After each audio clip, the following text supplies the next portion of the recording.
इसके बारे में याकूब बहुत अच्छे तरीके से बताता है। अगर आप याकूब उसका पहला अध्याय 19 और 20 पद पढ़ेंगे तो वहां पर लिखा है, हे मेरे प्रिय भाइयों, ये बात तुम जान लो, हर एक मनुष्य सुनने के लिए तत्पर और बोलने में धीर और क्रोध में धीमा हो, क्योंकि मनुष्य का क्रोध परमेश्वर के धर्म का निर्वाह नहीं कर सकता।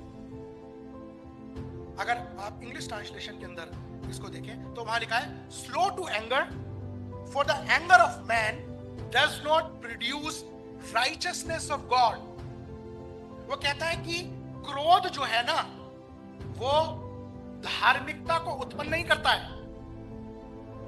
क्रोध का रिएक्शन, जब क्रोध करने के बाद व्यक्ति रिएक्ट करता है तो उसका प्रभाव कई बार बहुत बुरा पड़ता है।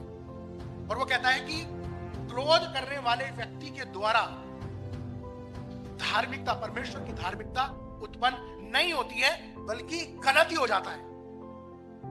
बहुत बार आपने देखा होगा, क्रोध में आकर लोग बहुत गलत डिसीजन ले लेते हैं।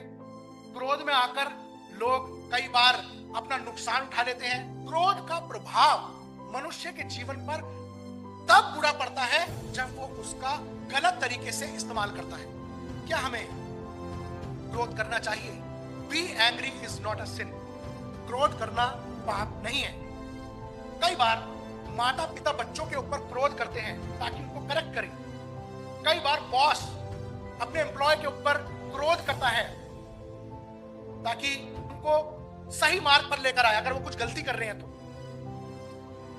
कई बार लोगों का नुकसान ना हो जाए इसलिए दूसरे लोग उनके ऊपर क्रोधित होते हैं। माता पिता बच्चों के ऊपर कई बार क्रोधित होते हैं कि उनका नुकसान ना हो किसी भी तरीके से।